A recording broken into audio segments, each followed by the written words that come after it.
So Archie Bunker, George Jefferson. One of the things that is so funny to me is how much these two archetypes are so much alike.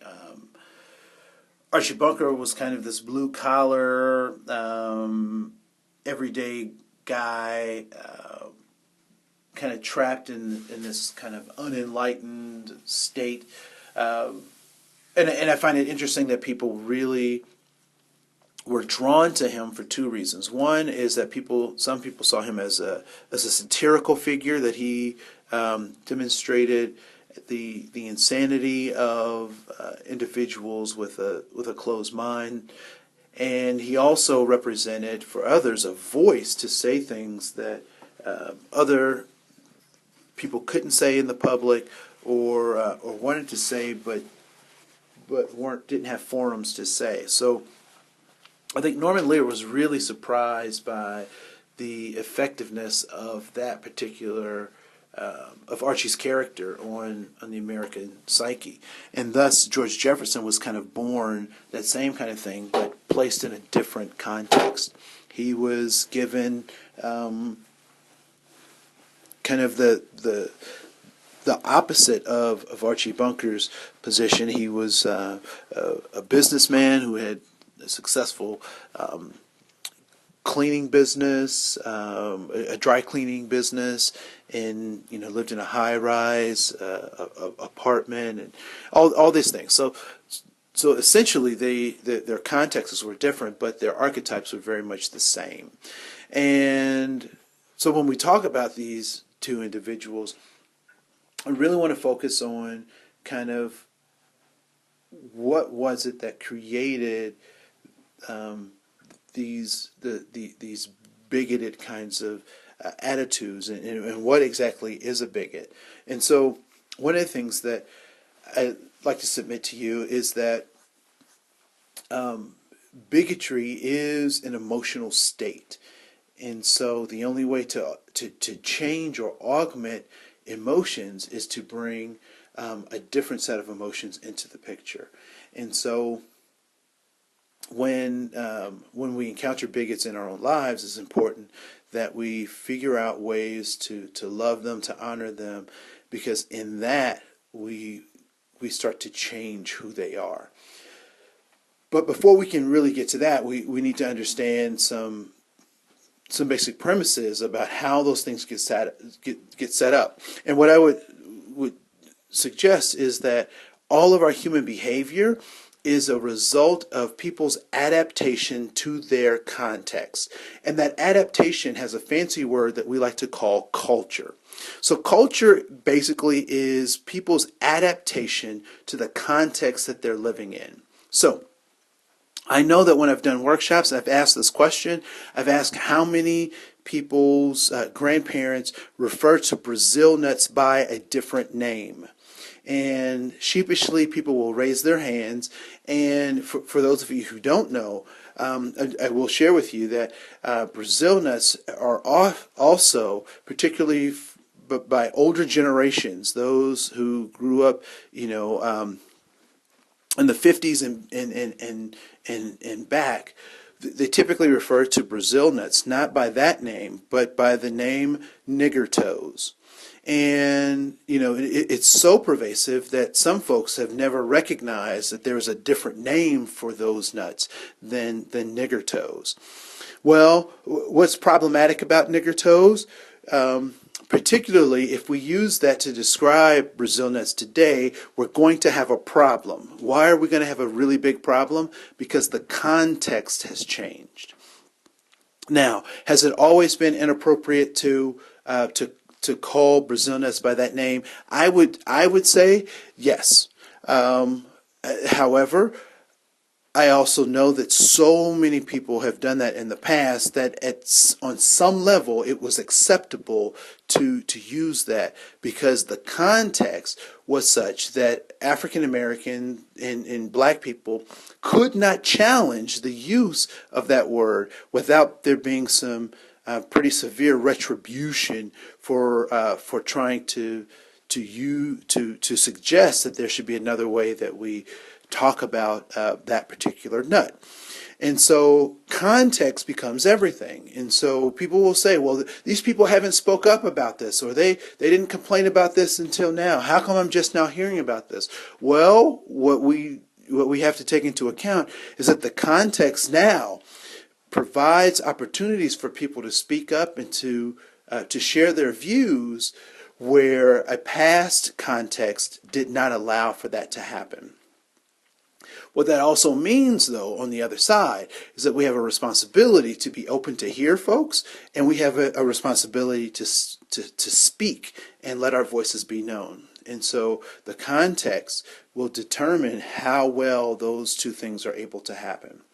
There's a video that I use in my presentations that is based off of an ABC "What Would You Do" episode, where they have a Muslim woman who's in a hijab. They send her into a bakery, and there is a store clerk who is mean and rude and nasty to her around the issue of her being Muslim and all those things.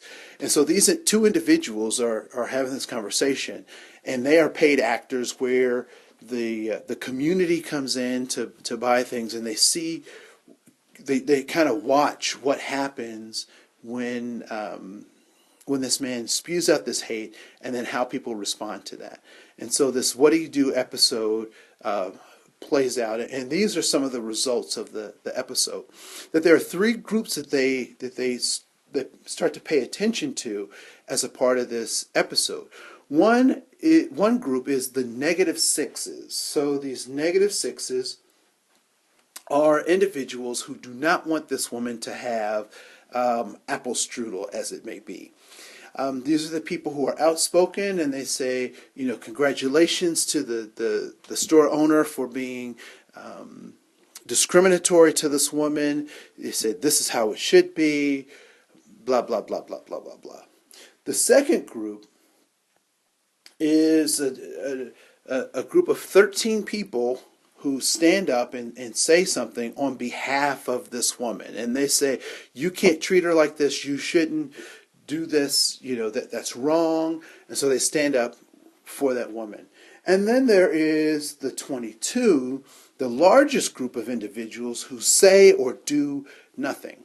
And so when we talk about this concept of bigotry, or we talk about what makes up a bigot, what we understand is that bigots flourish in situations where no one is standing up, where no one is speaking, no one is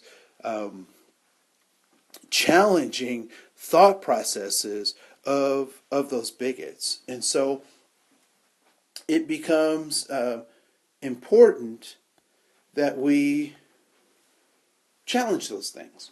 Now, again, earlier I said that bigotry is an emotional state.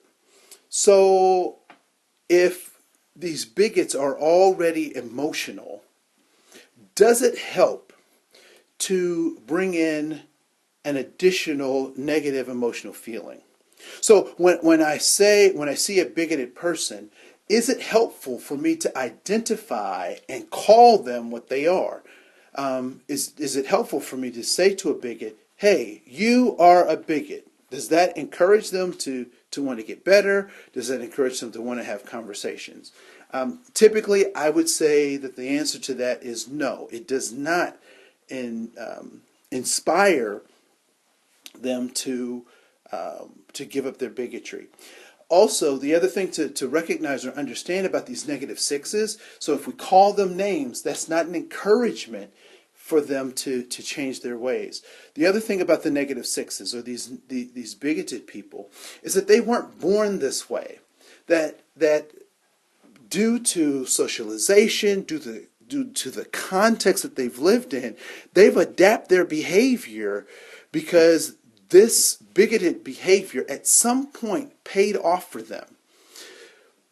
Our challenge is to engage that behavior and question if it's helping them to get what they want. Now, I'm going to say something that's very controversial, and folks may not necessarily agree with me, but I will say that if a person wants to be a bigot and they're getting what they want from that bigotry, then there's nothing I can do to help them. It is only when people see that their behaviors are not getting them what they want that I can be helpful. At that point, I can be helpful. But I can't be helpful if people are getting what they want from their behavior. And that goes for all human behavior. So I'm going to move over to the 13s. The 13s I think are very interesting because what we recognize about the 13s is that they're aware, they know they've had some pattern of success, they know how to relate to someone else's pain, and they recognize that speaking up relieves people of their pain. So the negative 13, the positive 13s are those individuals who recognize the importance of speaking up in the face of discrimination, prejudice, and bias. Now we move to the 22. The 22 are the individuals who don't either know how to speak up or don't speak up. And I would typically say that the 22s operate from a mantra that says that it's none of my business as an individual, that these two individuals need to work that out between themselves. Unfortunately, that's not that may work well with banking or some business deal, but when it comes to prejudice and oppression, that actually doesn't work in anyone's advantage to leave it up to chance. And I don't know if you've ever tried this experiment. I'd encourage you to try it, but get in an elevator and wait for someone else to push the button that you want. And so if you have a more sophisticated elevator that has more than 5 or 6 floors, you might find yourself waiting a long time for someone to push your button. And so what the 22 don't necessarily realize is that if I don't stand up, there is a chance or possibility that no one will stand up. Now, what I'm not suggesting is that people carry around picket signs. I'm not saying you need to pick fights with individuals, but I am suggesting that you need to participate either in a conversation by asking a question. So is that true about everyone? Well, that's an interesting point. Where did you find that information out? Or to be in a situation to actually stand with the person who's being discriminated against and let your feelings and your thoughts be made known. Because once we understand that, we can understand that there is no conflict between human beings and that we all want the same things. We all want safety, significance, and belonging. And that bigotry is an emotional state, that prejudice is a thought pattern, and discrimination is the action that is associated with bigotry and prejudice. The law takes care of prejudice. It is our job to take care of and monitor and help people think and feel in ways that advance all of us as we move forward together.